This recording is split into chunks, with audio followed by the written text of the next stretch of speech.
Preparing a financial plan can be overwhelming or underwhelming. Hitting the spreadsheets can make it feel worse. So today on Heir, we're going to throw you a lifeline to make it a lot easier to get started.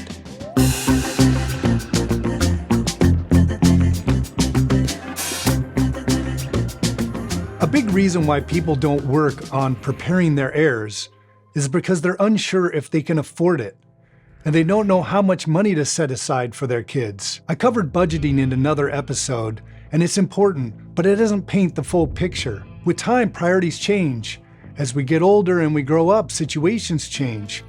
And while people may like change, they don't like transition. Are you and yours financially prepared for life's big transitions? A common question I hear is, do I have enough money? Well, the key question back is, well, what do you want to do? Which is often met with, well, what do you mean? Followed by a confession, I don't know. Let's step back. The point of planning is to help you create a specific result. And your plan includes a whole collection of different things in life, filled with assumptions. Some are more predictable than others. But with good planning, you should find a better means to this result, with less risk and less effort, right? Okay, so let's begin. And most advisors say, let's see your numbers. But at this point, you're interested in the idea of the plan, thinking about what's to come in your life and your family's lives. You're thinking broadly, but then you're being asked specifically to analyze or produce a spreadsheet? Starting by diving into the numbers sounds tedious and backwards. Suddenly there goes all the air out of your sails. So let's not go with that approach. Let's look at it from a higher and more interesting, fun way. We all hear the term storytelling. I probably hear it every day, but I never hear the term number telling. That's because we're naturally interested in hearing and telling our stories, not our numbers. So let's tell your story. We'll help you.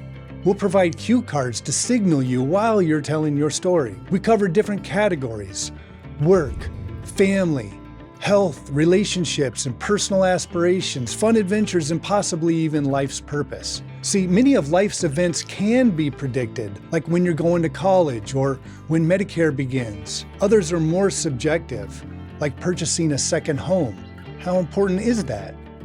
With these big choices, can you describe the differences between what is acceptable and what is ideal?